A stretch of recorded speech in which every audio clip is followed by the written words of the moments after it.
أنفسنا من يهد الله فلا مضل له ومن يضلله فلا هادي له ونشهد أن لا إله إلا الله وأن محمدا عبده ورسوله صلى الله عليه وعلى آله وسلم أرسله بالحق بشيرا ونذيرا بين يدي الساعة من يطع الله ورسوله فقد رشد ومن يعصهما فقد غوى أما بعد فيا إخواني اتقوا الله ولا يغرنكم بالحال وانصحوا نساءكم أن يحسن عفتهن ويخفين أنفسهن عن النظر الزان.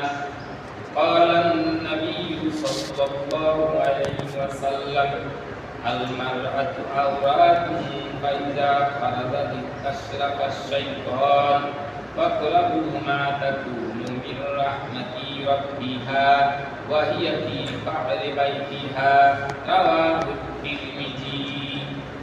وعن علي رضي الله تعالى عنه أنه كان عند النبي صلى الله عليه وسلم فقال أي شيء خير للنساء فسكتوا.